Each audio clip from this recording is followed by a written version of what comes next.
So we're talking about playing the system to play the system, and you were saying about how letting the women and children go first, and then categorizing people based off of who can go where and who can do what. So I was thinking in regards to if we look at the system like the dragon, and if you as a man of the night, you're supposed to go slay the dragon. You don't let other people who are not equipped and don't have the tools and the skills to go fight the dragon. That just shows that you're being inconsiderate, and it shows that you just don't care. So what we ought to do is start looking at the peeling back the layers, and look at if you're in a relationship, look at the financial situationship of that relationship. Look, combine your incomes. You don't have to just do the math and go from there and start thinking about where you can bundle things, where you can come together and kind of, in a sense, reintroduce the nuclear family in the system through just you. Like you're going to be the face of what's in the system, but everybody else is behind you by bundling things in. But it's kind of a slow, in a way, subversive process. Like you got to slowly erode the system and slowly erode that. I don't know if you like may have noticed that, where it's just like kind of like you just because we're equipped to be in there. Like if the system today is what it was 10,000 years ago when we were cavemen and still struggling and things like that, is the mammoth. Like we got to go fight the mammoth. You don't let the women and children go fight the mammoth. And that's what it's basically coming down to, is just recognizing where you can seize the opportunities. Because in between what we discussed in the finance class and everything, I've been very like diligent on the finance side, because if we're not good financially, we have no business talking about like spiritual concepts. That's a reality. Like it is a hard reality, because and nobody's gonna want to talk about that because they're too busy focused on the money. I don't know Yeah. if you. Well, so yeah, we he's alluding to Jesus here's alluding to the finance, the psychology of money class that we had the other day in the Regal Change Academy, and how you could see people's minds literally start to like connect the dots because the fantastic thing, as you said, was the numbers cannot lie, and it kind of forces people to, without forcing people to look at the situation as it is, because the system in of itself, like, well, maybe we ought to define what the system is. What is the system? The system could be in between the federal government, jobs, Federal Reserve, banking systems, car insurance, medical insurance, just day to day kind of transactional things that occur in your life. I don't like all the, I guess, the social contracts. Hi, how are you? Good morning. All that stuff. Basically, Mhm. that is the system in and of itself. It's just like a nicely looking dragon. You ever seen Shrek? You know when Donkey realized, oh, you're a girl dragon, and he got all like tender and stuff like that, Yeah. like that. But when it gets angry, that's when things go like bad. Well, so do you think, I mean, you say that it's a girl dragon. Are you saying that the system that we live in is matriarchal, or are you just kind of giving that as an example? Well, all systems are matriarchal to their core. Like all systems are matrices. All matrices. The word goes back to womb, and the word matrix has, in a sense, almost the core word mater, meaning mother, because it is a womb. It is a container. The system is a container. So what would you say to the feminists that say, down with the patriarchy kind of a thing? I think it's completely delusional. I think it's just they're gonna it eventually, like, if you're housed in a container, men want to get out, boys want to get out, like, right. But eventually, right, there's gonna be a point where, and this is where masculinity is such an important factor, is because of the fact. Did you I don't know Like, if yeah, you guys saw that, I guess it's like, just because of the I went like that. Yeah. yeah. Oh, damn. Yeah. But yeah, anyways, it's just basically a container that holds you in. Boys want to go out, and even psychologically, supposedly it's like that. Like boys, first they're born, and then they start to identify with their mother, and then they have a secondary ego split where they realize there's something more than mom, and there's dad. So in a matriarchal system, they're searching for dad, but eventually they start to hit the wall in every single direction they go, and what happens? They just collapse inward, and all the energy gets inverted like that. towards the center, and it all just kind of reverses. Life ceases to flow properly forwardly, and it just starts flowing backwards, all into an abyss. Have you seen Fight Club? Yes. Yeah. So when he talks about how we're raised in a generation of like boys with single moms, that was 20 years ago or so, Yeah. and we're past that now. We're in a generation not with single moms, but with single moms with multiple baby daddies, and this is only increasing the probability that the society is going to continue to fall into the almost this cataclysmic vortex that's happening already. We mentioned this in the group text earlier for the RCA, how somebody was talking about how it just seems like things are very dark right now and things are getting darker. And I think that that's true. Like things as far as the spiritual side of things go, things are getting darker. Things are getting more malicious by the day, but that doesn't mean that we have to stay down. It doesn't mean that we have to give into these shadow powers, as I call them, and let these shadow powers run our life or the shadow system run our life. It's the I think it's a great error to see the darkness and mold your circumstances to it rather than being the circumstance that molds the darkness, because that's what light is supposed to do. It's like when Avatar, the last airbender, Mhm. when Aang, puts his, I don't know if it's his thumb or his finger or whatever. Yeah, I remember just like that, right on eye and his heart chakra and third eye, basically, Yeah. just like that. Mhm. I remember that scene. And that's very symbolic for a reason, because it's a purification. Pure light will alleviate all of the darkness, but you have to be able to channel that vessel, and it can be hard. I get it. It can be very difficult, but we must not let our spirits fall because of it. And the system that is happening, the system that's going on around us, is absolutely trying to swallow our souls whole and suck us into this whatever it is. We don't really know what it is, but it's something. And I suppose what I really want to lay home here is, don't let the darkness consume you, man. Like don't let the darkness consume you, even though there's much darkness to be had. And it's paramount for our own well-being and success and spiritual side that we have to learn about these things. As you said, you don't really get to talk about finances without being spiritually aligned, or vice versa, rather. Yeah, no, I was gonna ask you in regards to on a just a general basis. Like we look at like the collective and it's very bleak and dark, but do you feel good on a day-to-day basis? Because I basically do. Like I can see these things, but I always just tell myself that's just not my life. It depends on the day. Like I described a lot recently how I just feel like I'm with Jesus under a tree watching people stroll into hell. And I feel that quite a bit on days like today, where it was just a bit ironically, I haven't looked at any news or anything like that really at all. And there's just been a lot of just random things going on in my own life, to where like things that are good, like things have been good overall. It's nice to be at the gym. I've gotten multiple compliments from multiple women a couple days in a row. That like doesn't happen very often. I get compliments probably every other week or so by women, but that was nice. That was nice. But so I've got my own things that like I can see the good in people still, and I can still see Yeah. the good in life, of course.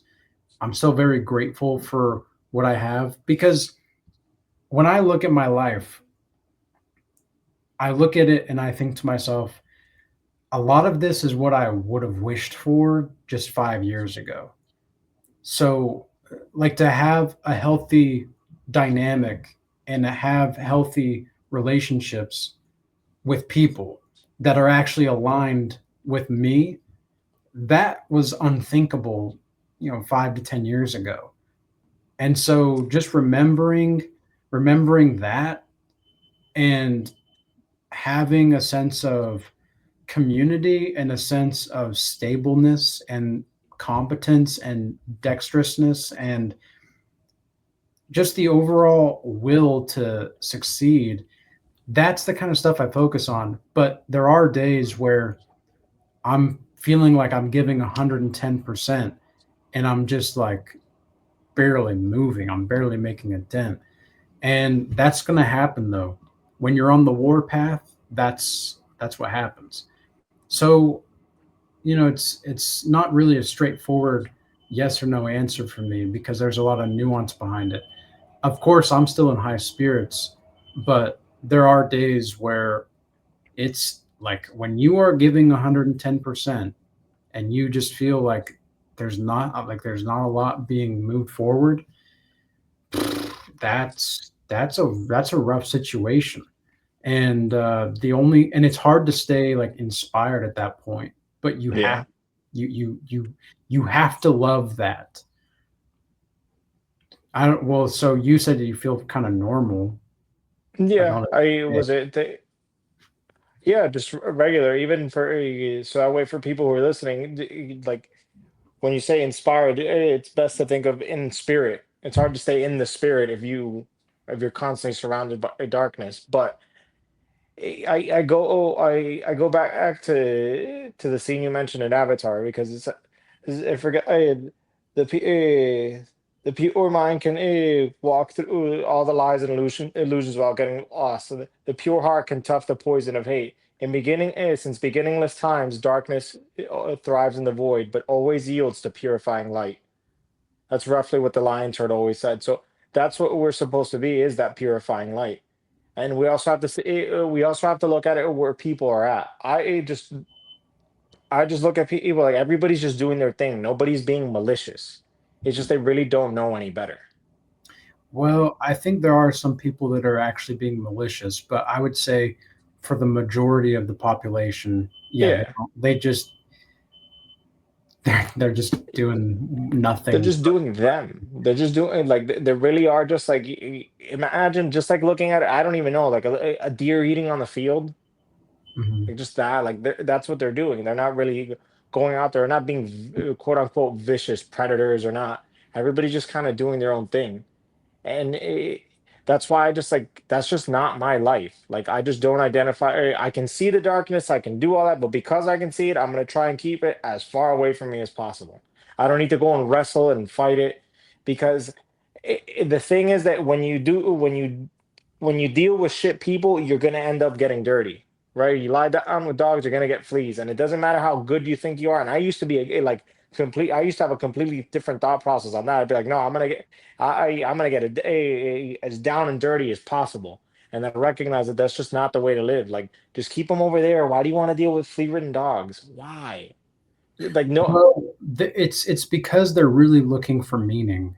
Like, a lot of people are really looking for meaning, and they think that by looking at the global or the national scale that they're going to be able to fix things. But in reality, that's not where the fight is to be had. Now, it's where to know what to look for. Okay, it's very important to stay up to date with what's going on. I've seen a lot of people in my comment section recently where they're saying, "Well, this doesn't really like have anything directly impacting on my life, so why should I care?" That's a good question. yeah, Okay, that's a good question. Now, the answer is because if you're not aware of it, then when certain changes happen, uh, you're going to be caught off guard, buddy. So you got to make sure that you're just seeing where the collective is heading so that you can prepare to move accordingly. Like with the last couple years, careers, yeah, bye-bye careers, bye-bye careers. And people are still talking about their career changes and all that. And then they're wondering why they can't find a job or something. And it's like, well, it's because careers are Yeah. going bye-bye.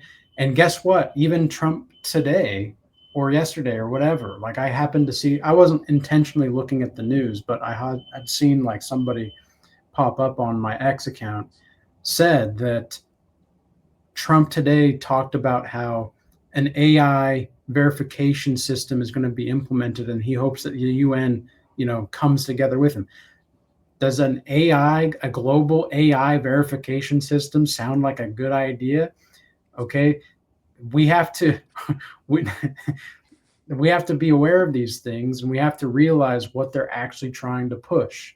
Okay, Yeah. to realize what they're actually trying to push, and we have to realize what they're actually trying to do, so that we know when the time comes, we're not just, oh, I'm so surprised. That nothing surprises us. We Yeah. got we godlike savages. Nothing surprises us. Why should it?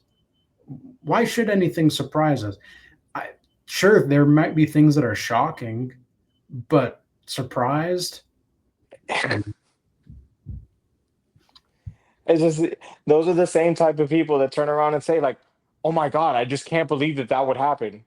You mean to tell me you never thought of a scenario where that might happen? Like, You're openly talking about your ignorance there, yeah. like, yeah. Oh my God. I don't know how many times I hear that. Like, I just couldn't think, I can't fathom how somebody would do that. Like, it's just like, what do you mean? Like, you couldn't think it just goes to show the sheer amount of ignorance that most people are in, and the lack of awareness that they have of themselves. Like, because, and we've discussed about this before, because they're not openly going to say that. Like, they may think it, but they'll dismiss it. They're not going to openly say that they, yeah, definitely. If I was struggling or suffering, like, yeah, I would. If I ever have to resort to stealing, I will resort to stealing because I'm dying here. Like, but Yeah. it's just like so it's recognizing and acknowledging that, and it's trying to make sure, okay, I don't want to do that, so I'm going to try and stay as far away from that as possible by doing all these things. Even today, because I was discussing with somebody like, right, e- white privilege. Okay. It's not white privilege, it's first world privilege. Everybody has these privileges. These privileges are accessible to everybody. Now that you don't know how to leverage the system, sort of say, that's on you. Like, but it's been laid out there, and like, it's just because everybody has to pick a title or something to like scapegoat, goat, or straw man into not getting up and doing something about it. Mhm. And it is just remaining ignorant, and that coincides with like not thinking about what the government could be doing, what's going on here, how does this happen with that, like people, it seems to be such a, I guess, Western idea is just to think very linearly, and like everything is just like either bifurcated. I think more so trifurcated, right? Body, mind, soul, but like they're all like linear. Like they never converge at a singular point. Like we don't like circles. We don't like going around in circles. And even though that's the thing that we're doing, by going in the straight line is going into these doom loops, because the end of every single straight line of these is just a doom loop, doom loop, doom loop. Yeah, well, and I mean that's the thing, right? It's like, yes, we have to be aware of the dangers for sure. Like I've mentioned to you the Gulag Archipelago and Yes. the true dangers of communism, the true dangers of uh, fascist communist like regimes. There is legitimate concern for that, and people just don't know about it though. They just don't know. I mean, for anybody that doesn't know, this is what it looks like. For if you want to go read the book, the most terrifying book I've ever read in my life. I didn't even finish it, and I have three parts of this. Like there's one book, two book, three part. Like there's three parts of this. I only got not even halfway through, and it was just so bad. And I was just like, okay, I need to be more like mentally prepared before I tackle this again. And because the way that it was talking, it was just, I mean, the blue caps, for example, people don't know about the blue caps. The blue caps were basically like these undercover police people in Russia that would openly take husbands away from their wives. And the blue caps were these secret police that only had, they were the only ones that had the weapons. Everybody else didn't have any weapons. They couldn't defend themselves. And so these people were able to take their husbands, these wives' husbands away from them. And then the wives would have to rely on the state to survive. And, daddy government, shove that sandpaper dildo up my behind, baby. Like that's like what people are asking for now. A lot of them, and they don't realize that that's where it leads to, where people, when it becomes when weapons become prohibited in a society for the citizens, that's very dangerous. And that goes along with speech. If you can't say certain things, even if it's disgusting, even if it's evil, if you can't say certain things, oh boy, like there's a lot of groundwork to be had. That's where you get the AI verification system, where, oh, this person looked at this person in a way that could be seen as racist, or that could be seen as whatever. It could be like social. I was going to say socialist, but that's like a actual term. I was going to say like racist, but socialist. You see what I'm saying? Yeah. You're like against social classes and whatnot. It's like the bourgeoisie and the yeah. Anyway, so Yeah. yeah, if you look at somebody a certain way, oh, the AI verification system says that you're doing this, so we might as well just take you to jail. It's where people like in the UK right now cannot talk about certain things. There's legitimate concern to be had, but we must not lose ourselves in the fear, in the concern. That's where we have to stay grounded and again be the adults in the room. See, oh, you just mentioned about how in the UK they can't say anything. It's just, and see, this is one of the things that in countries like that, it seems like everybody forgets that they can think, right? Like you can actually like say those things in your head and like actually like still go down that type of thought process. The only thing that changes is that you can't openly talk about it with somebody, but you can still think about it. You could still engage in the thought and say, well, wait a second. Like very simple. Wait a second. If I walk off the edge of the building, gravity is going to catch me. So I might not walk off the edge of the building. Like you can Well, have that dot well, but what do you mean? Like, what good is that for? Where are you going with this? with the idea that you can play it, like you can still maintain mental sovereignty. Like I'm not saying like lose all your morals and lose all your principles, but you can kind of still, because the idea is that the people who can think freely are being hunted. So therefore, you kind of have to keep it like hidden on the inside and secluded in those cases, and then and you have to just transfer it very slowly, because eventually this is if all this ideology is communist and subversive, you have to be able to be more subversive than the thing subverting you. So you really have to play the long game in those kinds of situations, unless we want to Well, like openly like just launch a full on like scale, like stop just like stop all of it. yeah, like with the art of war, if they're using high technology, you want to use low technology, and that kind of goes for frames of thought, I suppose, as well. In this case, of what you're describing, Yeah. but what would that look like? Like down the line? In a sense, right now, personally, you walk into an establishment, you may not agree with something. You don't have to be verbalized. Oh, I don't like blah blah blah. Like you don't get emotional about it. You observe it, you recognize the pattern, and you do the things that you can to step away from that situation. Right? You don't openly try and like it's because again, it's like you want to come to the battlefield and argue on their plane. You can't, because you're just gonna.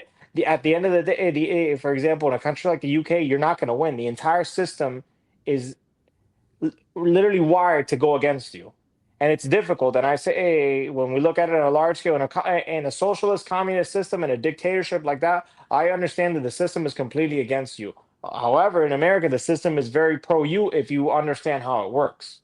But you have to. But in that case, it's a little bit more difficult because you kind of have to plan your escape. You really have to be very tactful and find a way to like get out. And this So is like how would you recommend somebody do that? Like, what would that look like? I pattern recognition, start looking at every single situation where things are that you don't like, openly engage in a dialogue with yourself and actually enable yourself to have these ideas. And don't like kind of not suppress the thing and just admit to yourself, yeah, if somebody comes up and like and starts pushing me and shoving me, I will smack that person across the face. What's wrong with you? Like just like think about those things and kind of just like it's like mental gymnastics in a sense, but actually training instead of just like complaining about everything in your head, because a lot of people have those dialogues where they complain about everything, and in reality it was something, a term that I discovered, which was the emotional treadmill, right? And that's the thing, they're like it's yeah, they're on an emotional treadmill, but see, but the funny thing is that a treadmill's used to lose weight, yet they keep getting fatter. Well, it's because they go out when they go off the treadmill, they hit the emotional buffet, and then and the like the buffet of consumption. Yeah. That's why it's just like, so you don't have to, don't get consumed by the ideas, because see, the thing is, with ideas and external things, that you think you're consuming it, but no, it's consuming you, because eventually it starts to slowly erode you, because it's all very subversive. That's the thing that's happening, all these things, it's slowly eroding and normalizing things. That's what subversion is it slowly erode to normalize this as the new thing, and before you know it, you're 10 years down the road and you realize, and see, and that's kind of what happens with happy wife happy life and kind of these different ideologies. They kind of slowly erode you to the point where like you start to think, and then you should. I've seen it time and time and again where men come up, oh yeah, my wife hates me. 20 years down the road, like, bro, how did you get from she loves you to this? Like, how did this happen? Like, what? And it's due to that. It's due to the subversiveness and also the inability to just say, you know what? No, we're not doing that. Like sometimes you really have to say just no, and you can't lose that ability to say no, because see, you can't just be an open receiving thing all the time. You got to say, all right, that's it, enough, stop. All right, I'm going to take a break right now. Yeah. Well, you mentioned the happy wife, happy life. And something that I mentioned in a video recently was how men don't really know how to inspire devotion in a woman. And I think that's one of the reasons why they resort to these. I'm going to call it a pathology, Yeah. pathology like happy wife, happy life. It's not that before the women get upset.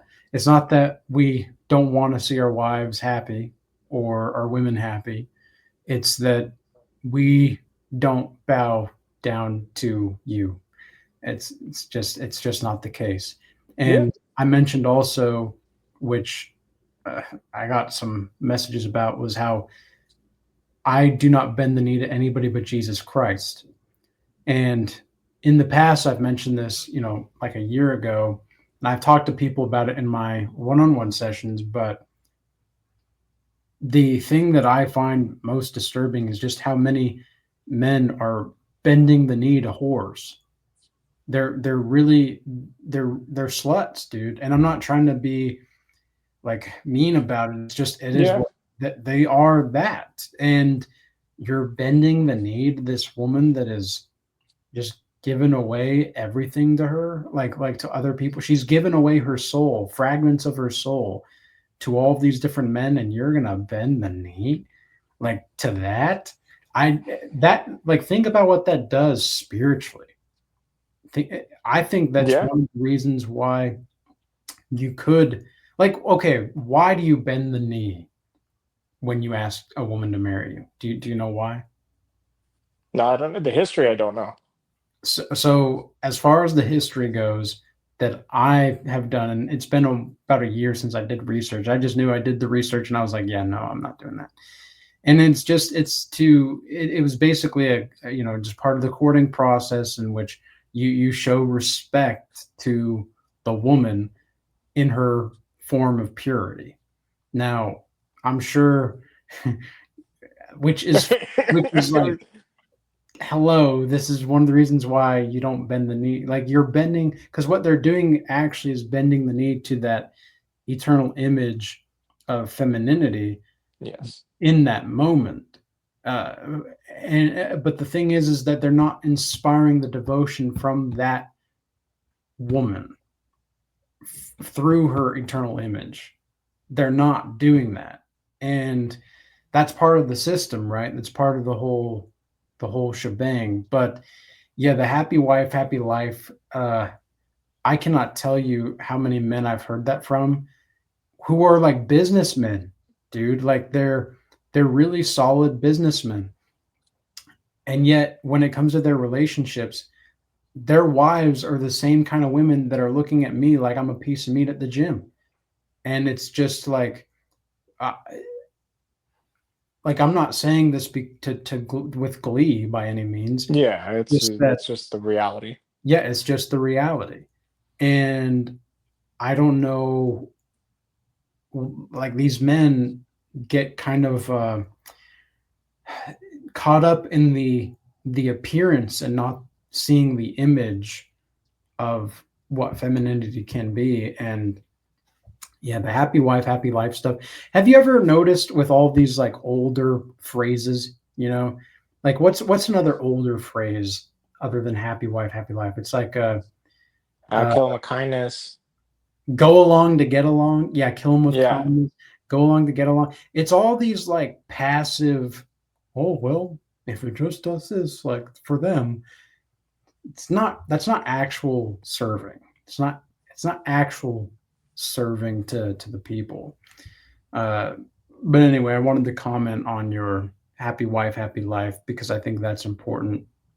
Yeah, and by no stretch of the imagination, I'm not saying that that women don't deserve to be happy, and then people. I think everybody deserves to be happy. I don't think you're entitled to it though. So there's like it's not your right to be happy. Everybody, but everybody, I think deserves to have a good home, or somebody that comes to that loves them. But you have to play your part. Everything has to be done in a way. Like you can't. This is one of the things where it's just. It was the idea that comes down and respect must come up. So you can't constantly be feeding love down. See, because love always comes down. That's the thing. Like, I wonder if that's why it means to fall in love, right? Mm, But who knows? But that just came to mind. But love comes down. As men, your love always comes down, especially if you're trying to do the things that you have to do and you're trying to be on the godly path. You would have to provide a safe space for your woman and your children. You would have to be primarily in charge of majority of the financial situation of the household. You would have to be primarily in charge. So the key word is primarily, right? None of that 50-50 nonsense. I would say minimum 60-40 split and try and start from there and work your way up to bridge it to the point where it is 99% your responsibility and 1% theirs, right? Because they still have to participate. But again, like I said, you don't go send the less qualified people to go fight the dragon. You don't do that. Like I've been in conversations like that with different women and things like that. And I've discussed it. It's fine, sweetie. You go fight the dragon. I'll stay at the tower. And I just go over there. Oh my God. Oh, she's gonna die. Oh my God, look at her. She's gonna die. Oh dear God. Because it's like let's switch it around because it's very simple to just make a blatant statement and just say, "Oh yeah, this is that," and just accept it. And see, and the problem is that with most women, they're very the way they treat one man is the way they treat all men. They get and see, and it's kind of they find kind of like the lowest common denominator of well, wait, acceptable what behavior. do you mean by that? Because I don't know if I agree with that. Like if and it depends on the woman, but if they're used to treating men like crap, that's more than not like that's what they're gonna do. Like they're gonna like blanket statement. I've had situations with especially with like older women where I just look at them and then they kind of recognize, oh shit, wait a second, that's like he's not my husband or my son. Like I gotta like they kind of Mhm, get like that because they recognize, oh shit, wait a second, that like this is something different than what I'm used to. mhm, mhm, And but they get so because they make it a habit to mistreat men, and mhm. that kind of and they kind of like it's just it's kind of a weird dynamic because it like it's more of an intuitive thing. Like once you're in the moment, you kind of can see it and you kind of can feel it, and it's more of a feeling thing. So it's kind of hard to describe on paper and like over a conversation. Like if we are in a situation like out in public right now and something happened, I'd be like that right there is what I mean. But it's just that that's what it needs to be. You need to get yourself in those primary positions because it's about safeguarding the people that you love, right? It really is, and you do it the best way that you can. And the other thing is that, but nobody wants to. We've discussed about this many a times. It's that laziness, and it's so much so to the point where it's just like you just don't care. You don't mean to tell me you don't see your wife going to slave and do all that and then the third. And another thing that people need to know, because see, they don't see it with women. Women cheat emotionally. They cheat emotionally. That's the one thing. If your woman is allocating emotional resources to something other than you and the family, she is by definition cheating, and that is money going out the door in terms of business. That is like resources flying out the door. The amount if she's allocating time to listen to blah blah blah's nonsense about what's happening at work, and she's investing emotionally into that. That's money that's going out of your household.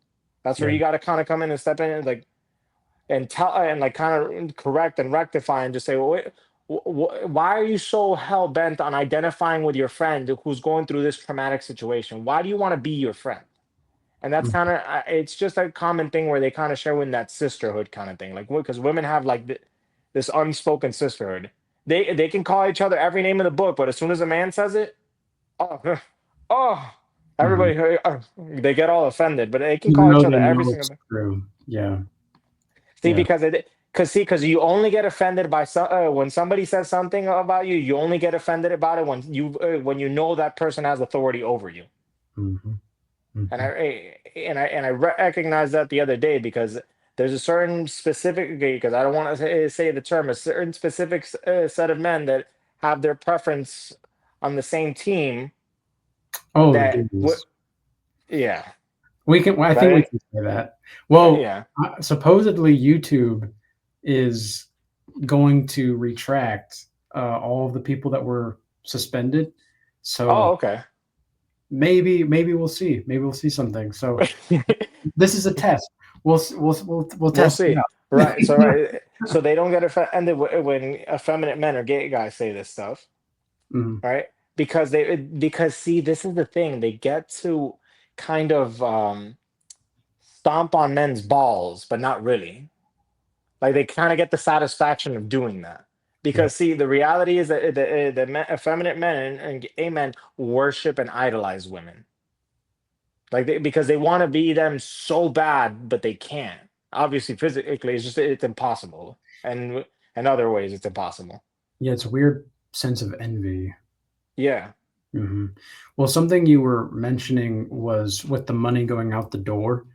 I don't know if it's just money. Like, so for example, I know for a fact I've seen women out and about that are married that have told me very, I mean, one was very straightforward and open. We can keep this a secret blatantly.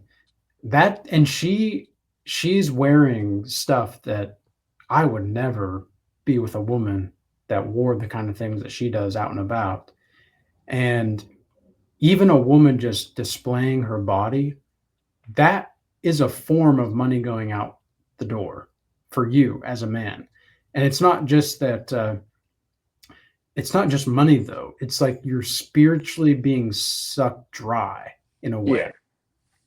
Yeah, I use I use money because it's something tangible. It's like because you can see $100 leave your bank account. Like people Yeah. you like you can't see your spirit being depleted. I mean, and obviously you can feel it, but there's no like thing where like this wall. Like you can't just like literally see it. So Yeah. that's why the monetary thing I use is just an analogy towards that. But it is all that stuff. It's just your woman should be the most unattractive person to everybody else, but the most attractive person to you. Wait, Like what do you mean? like when a man because there's certain like it depends on the social circumstance and all that stuff. But for example, if you know your girls know that 9 times out of 10 men just want to get in their pants and they have a husband and they respect them and they would avoid those situations. They would not talk to them, and every time they would come up and talk to them, they just say, "Please get away from me," and just like completely like just stonewall them. And not feed Well, into I that. mean, I think there's an element of like human to human interaction, Oh, of but course.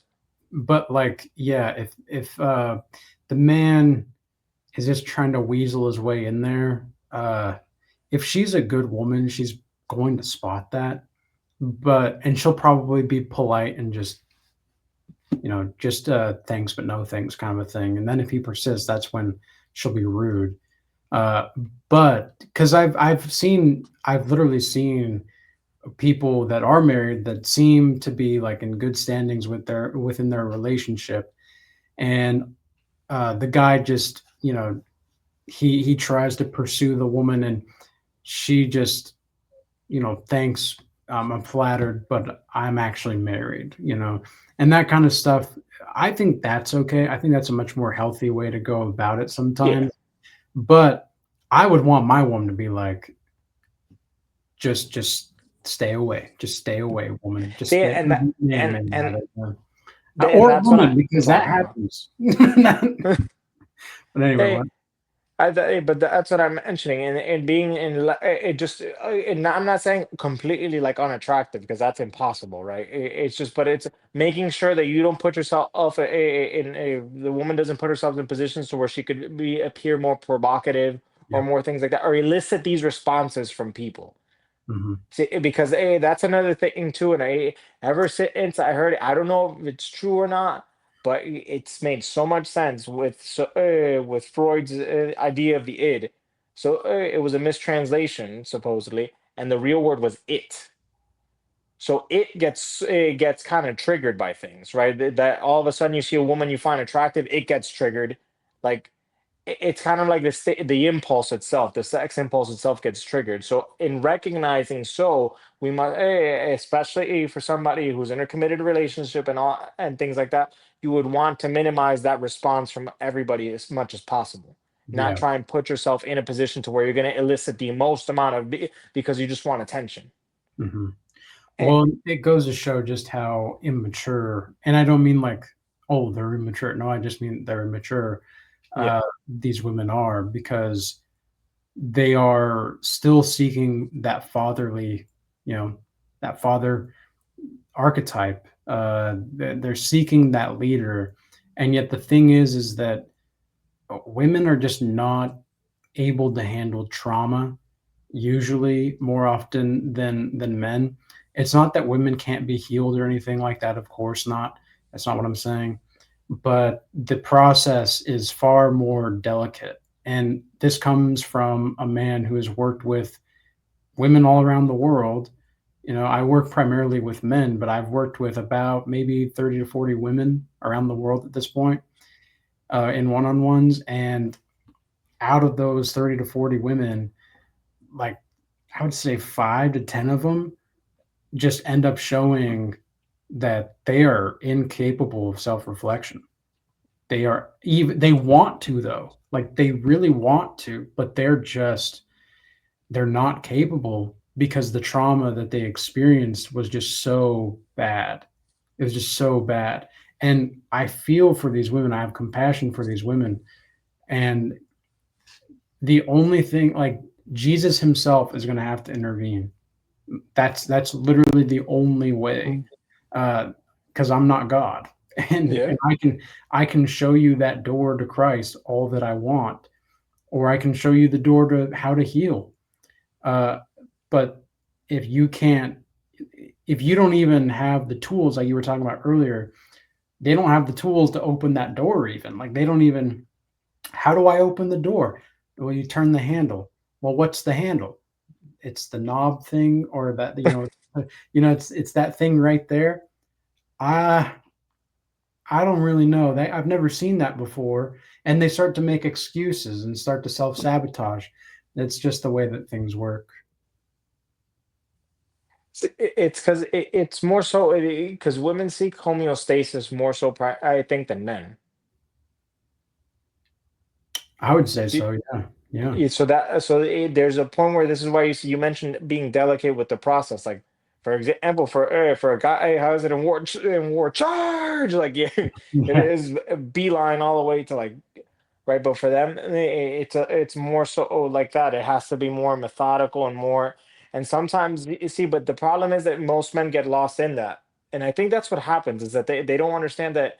For example, somebody that's already gotten down the path like of like especially in the West with the amount of, because let's be honest, we don't experience the amount of trauma that like other people have, right? It's all relative in a sense, but we didn't go to war. We're not out here losing limbs and crazy things like that. Like our war is more psychological, and because of that, we have to understand that things have to be a little bit more delicate for certain people. But there's people that have already gone beyond a certain threshold that the only way you're gonna get them through is by freaking like either I'm slamming you through if you or either you walk through the wall or you're getting slammed through the wall. Like sometimes you just got to like push them through because, and I've mentioned this before. How much is it that you need support, or is it that you need a kick in the ass? Like, Depends on the person, really. Yeah. and then that would require more of a nuanced approach. And even you said the only person the only person entity being is God. Jesus has to heal you because there's no like I can take you to the point of the cross, but it's up to you. It's up to you to nail yourself up there. It's up to you to like basically crucify yourself because nobody, because it really is it is the final step. I would say into because and now this is more of a like kind of right, like I guess more Gnostic perspective or esoteric perspective, like right, but you do have to go through the cross and you will resurrect. You will come out on the other side, right? If you really submit into completely right, even just the way it's laid out, it's funny how the story, the biblical stories parallel exactly what we're talking about, right? It's just you mentioned how like some people just can't, like they are just incapable of self-reflecting, and they really do want to make a change. Master, please, what must I do to follow you? You have to sell off all your worldly possessions. Oh, Crap. Don't know if I can do that. oh God. Yep. That's the rich man story, right? Yeah, See, where and but it's easier for a camel to pass through the eye of a needle than a rich man to enter the kingdom of heaven. Yeah. yeah, because this person, the rich man, is somebody who's inflated himself with material possessions. This is why it has to. You can't just say, "Oh, rich people can't enter to heaven." No, it's the idea that if you inflate yourself with material possessions and you think your material possessions define your value, this is exactly where you're going to go down. Like you're Mhm. not going to get in there because it's and see, it's like it's not that you're like physically banned from the thing; is that you're banning yourself. God doesn't do anything to you. Well, you know what I was just thinking about, because I was thinking about this before we started to talk, was like, and I briefly mentioned it to you, how I just feel like I don't have anything to lose anymore. Like I truly, like I used to have that feeling, and then I kind of, I built my business up. I built, my social media and all these things. I started to really develop myself, and I started to feel like I have something to lose now. Uh, and even though it wasn't conscious, really, like it was, but it really wasn't. Like I knew that I was able to detach from my material things always, but now it's like God created this basically an Xbox game or Yeah, PS4 or whatever, whatever. whatever you play, computer, whatever. This life is like a real life Zelda game, and we get to do and participate however we want. We have like a lifeline. We have a certain amount of time that we all have.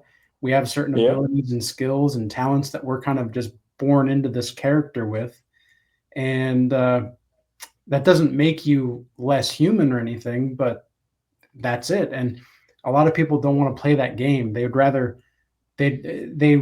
see the game of life as not a game, because to see it as a game would mean that there's actually nothing to gain. Yeah. And when you have nothing to gain, at first you might be existential about it, and you might, Hmm. well, then why even do anything? That's a good question. But it's not the right question, really. Uh, the right question is, well, what do we do now? Or just who am I? Like who am I? Yeah. Who am I? There's plenty of resources to discuss that. Regardless, even I remember hearing it in a lecture, and I'll never forget it because it was so true. It's like every religion, no matter whether they know it or not, they are talking about Christ. They are talking about the eternal image of the figure of Christ. That's what they're talking about. So pick a road, pick something, just do something. I don't care what you do, do something. Like this is where I get like it's just everybody tries to come up with an excuse. It's just like everybody drop down and give me 20. Coach, how many? 40 now. You could have just dropped down and did 20, but now we got to keep because see, life compounds itself on you if you don't do what you have to do. It's not that it's fun. It's funny how it all starts to interlace itself with like financial terms, compound interest, Mhm. principal, interest, right? Because even that, people are too busy paying into their self-interest instead of paying into the principal. That's exactly why they fall flat on their face. And For sure. it, and it's just that nobody wants to, dude. Oh no, give 10% to the church, and also like give it all to God. Forget the church, give it all to God, and see where you go. Like so, and even it was kind of I don't know if those were the words that were said in the story because I can't recall now, but in a kind of like a animated thing where they did the crucifixion of Jesus, he said, "Father, into your hands, I commit my spirit." Like Mhm. right, that's really what else can you do? At the he's literally already crucified up there and everything, and he's saying this, and it's just because that's what it is. It is. I even what that's coming to mind is Soren Kierkegaard's leap of faith, right? It's kind. I think yeah, was it Kierkegaard? Yeah, the leap of faith. Oh, Yeah, he yeah. had the night of resignation and the leap of faith. Another thing. You're like you've got all the emojis. I wonder why that is. I've Who know? never Who seen knows? it before. Yeah. Uh, but it really is. See, and I was thinking about this the other day because it's just like, well, what is it God's will for people? What is God's will? Order, order, peace. Just sheer order. But I don't mean order in the sense of like everything's just rank and file. Just everything works, Mhm. and it just goes beyond what we can even conceptualize as humans.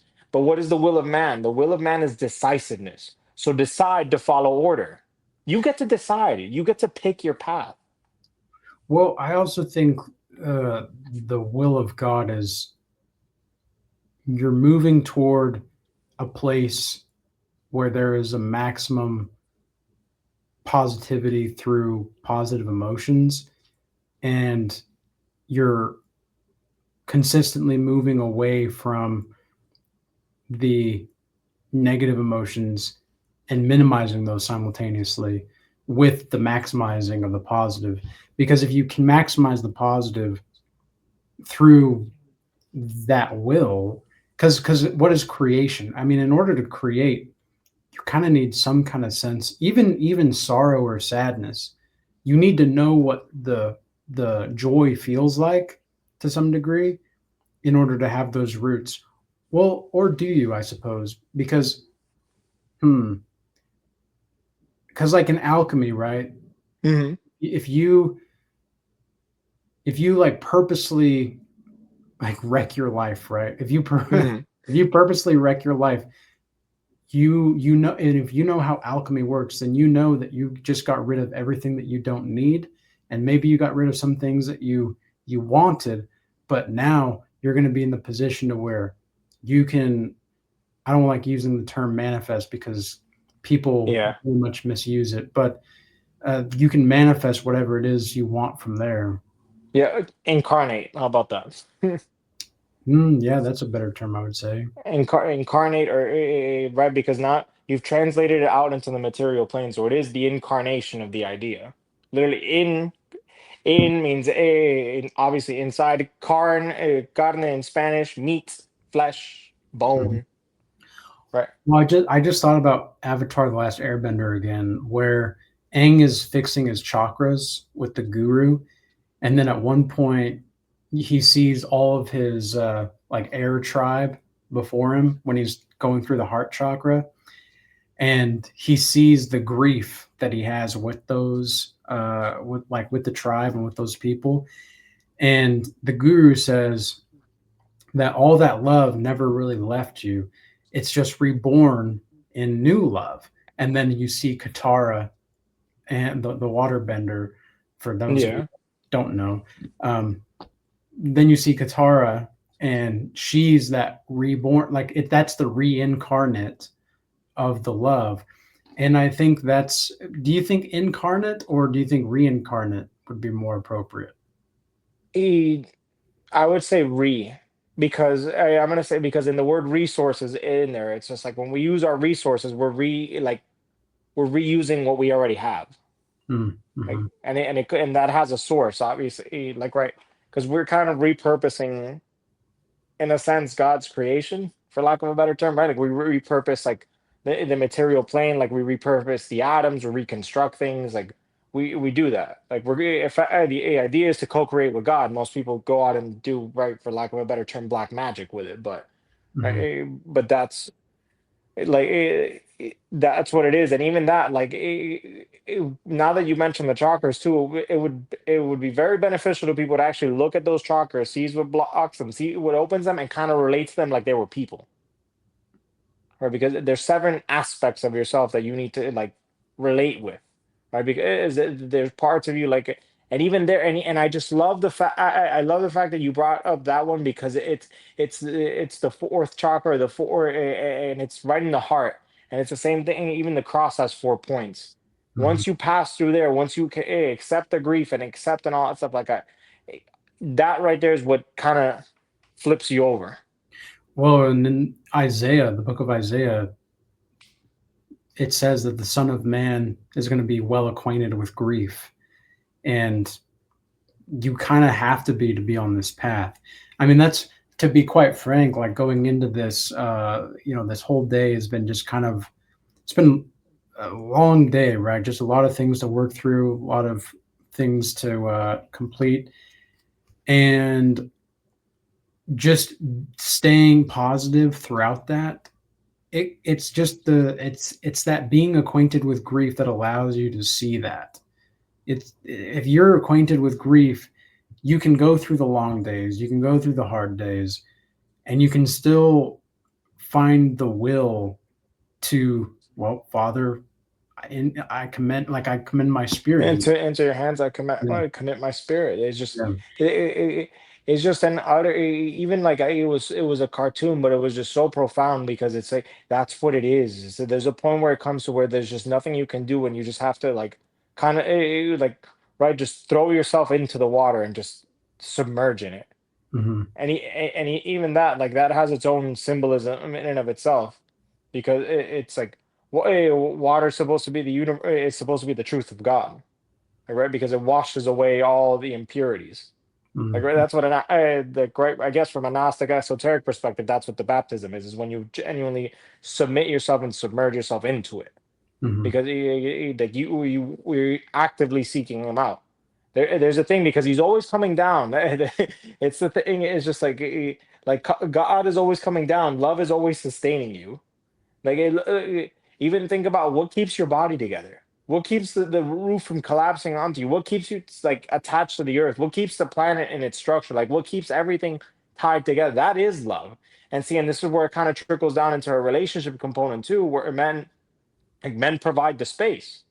Mhm. This is my love. This is my structure and my all this stuff. Like this is what how much I think of you. I value you. This is why I do these things. But I'm not gonna let you. Hey, but we can't. Right, but respect must come up. Reverence for the Father. Reverence for God. Reverence for and always look up, Yeah. because and look up and see. When you look up, it means look forward. Yeah. Yeah, because they're really like, that is the way. Uh, that is the way to ascend.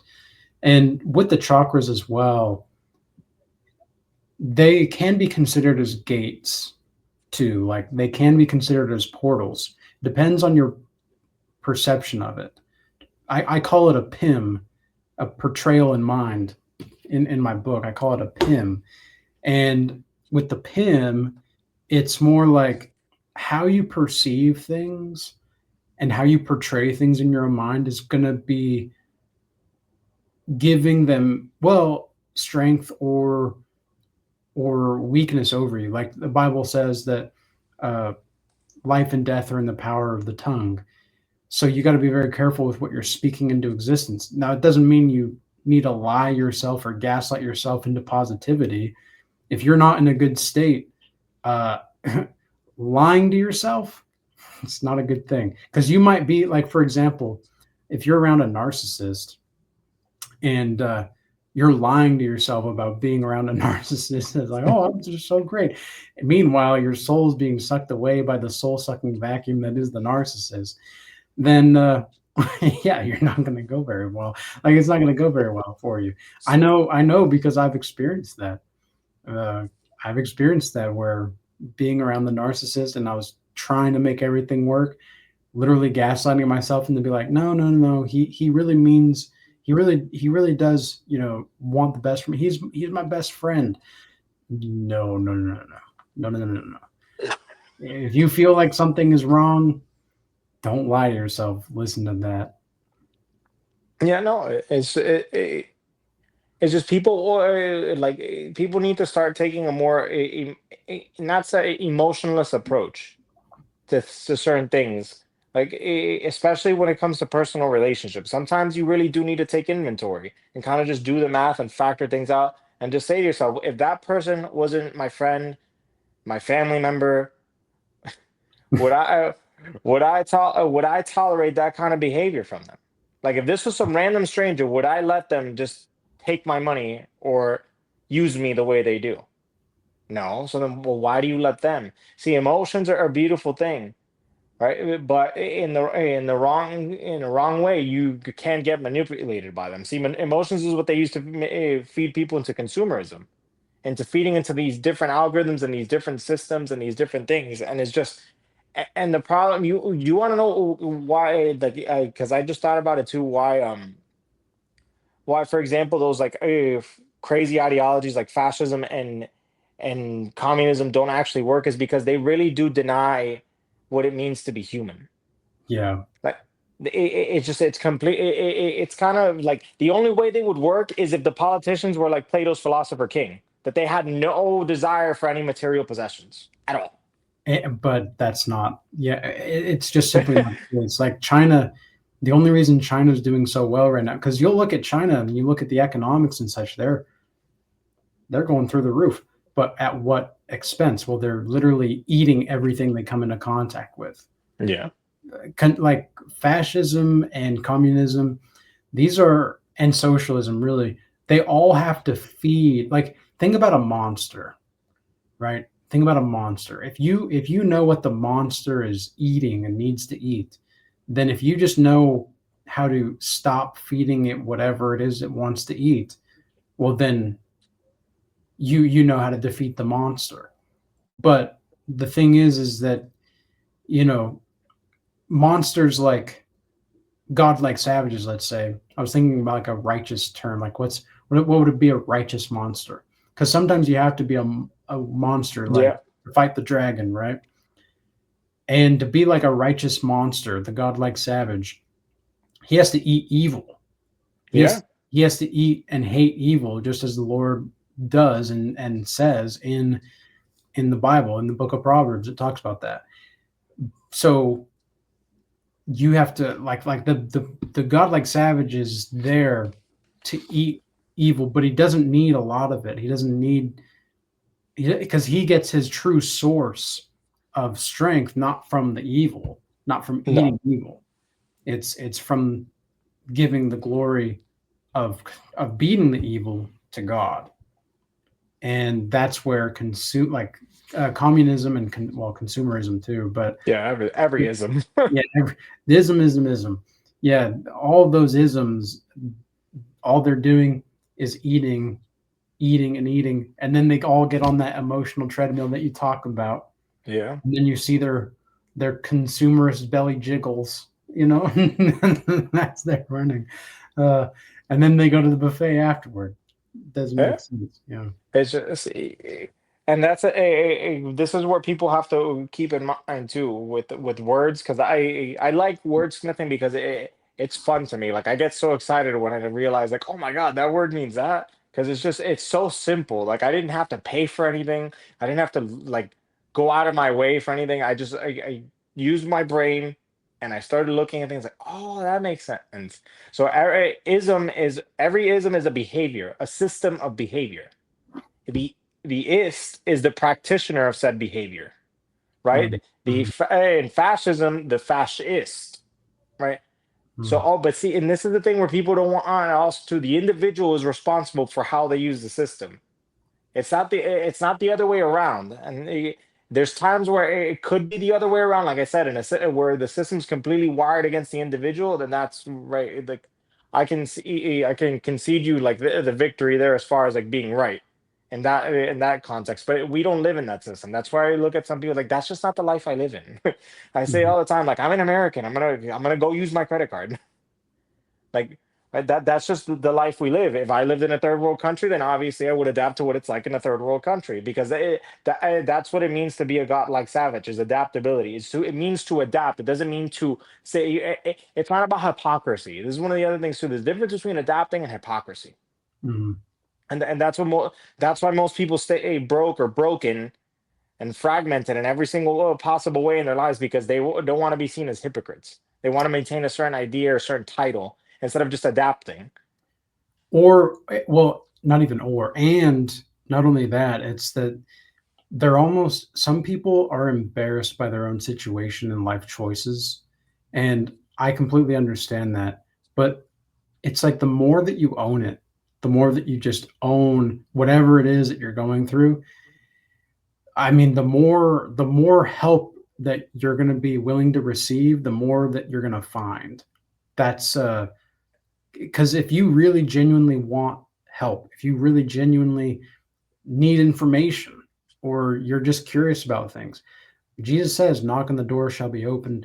Like that's a that's a key to the universe, man. That's not just a saying. That's like literally the the map to self discovery, to self transcendence, to everything. You literally just said the thing because you mentioned how you like the word portals or gateways, right?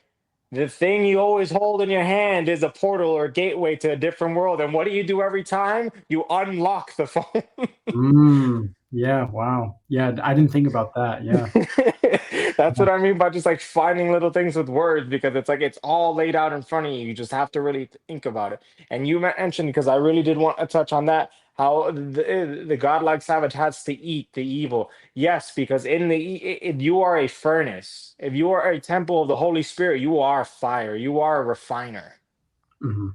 right? That's the thing right there. And even and it has to be to such a degree that you're just a vessel for fire effectively. And even now that because we've touched on Avatar a lot, when he is purifying Ozai at that point, or the Fire Lord, or the area, right? The For those who don't know, the main antagonist in the entire series, which is basically depicting like the Christ Antichrist like battle there, the lion turtle tells him, he's like, in order to bend somebody's energy, your own energy must be unbendable or uncorruptible. You Yep. need to you need to be steadfast and firm in who you are. Otherwise, you will lose every single time because that's the only reason why that you can lose to somebody. For example, somebody Wait, like a narcissist. what is going on with your I'm discovering everything.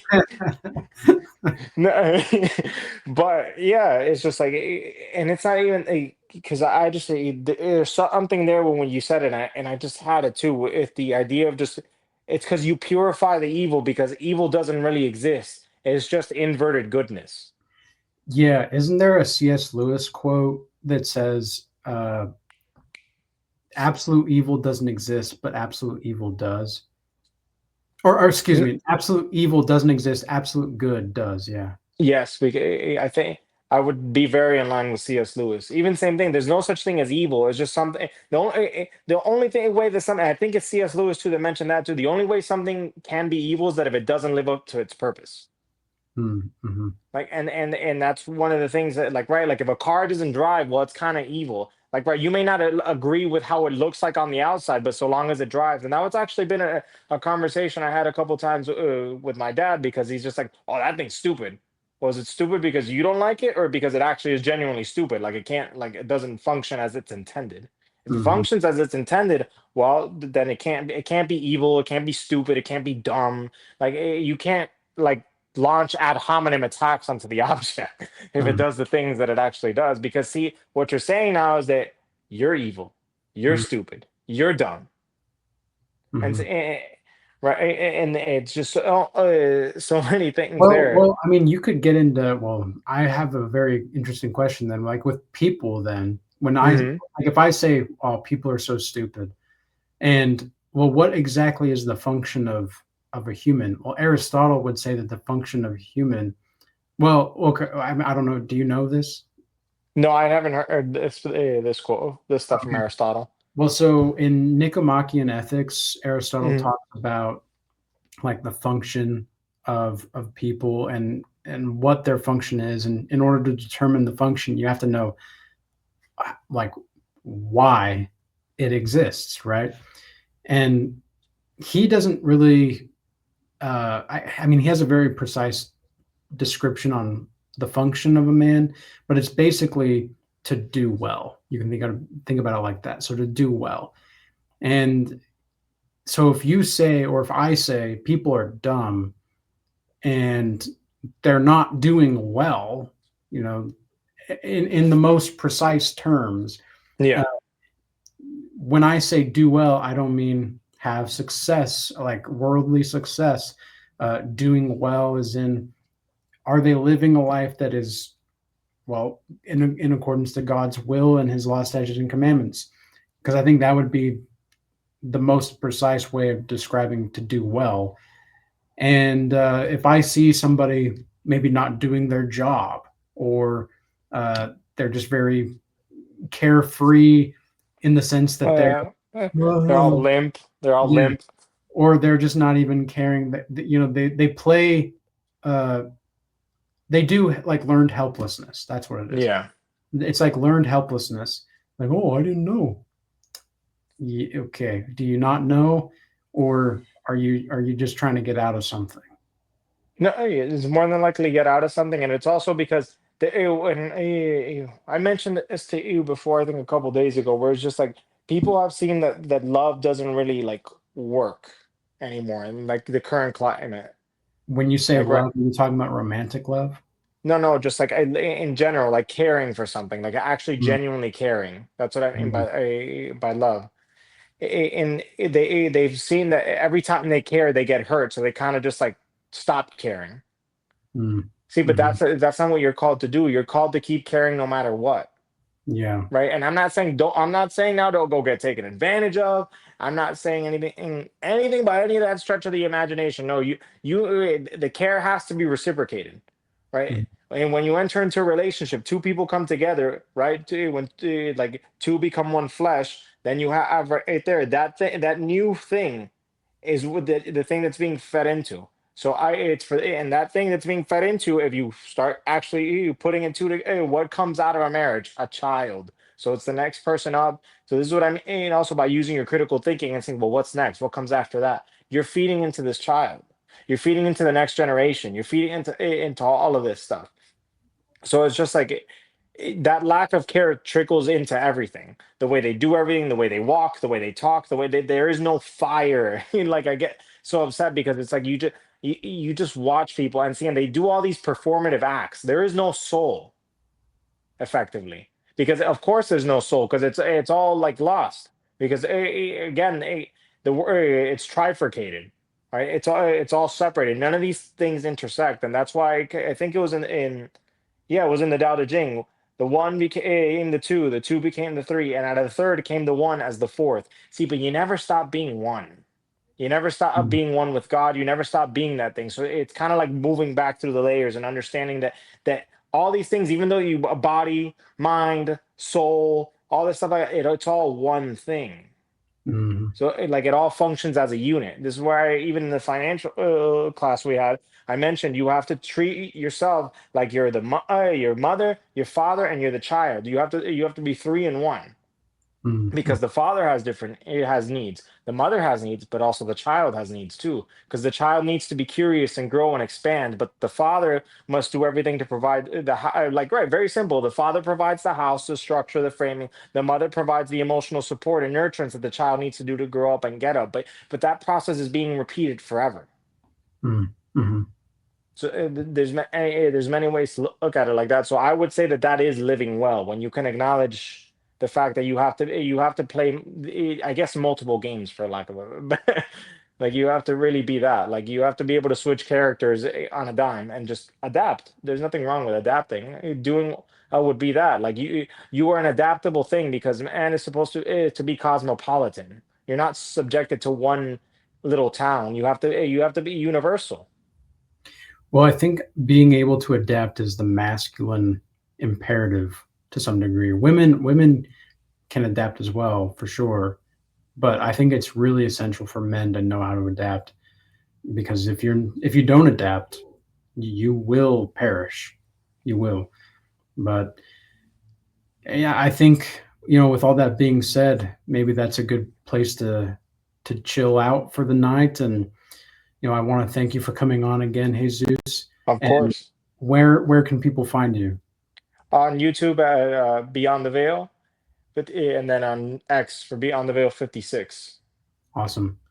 Cool. Well, with all that being said, I hope you guys stay blessed and peace. Peace.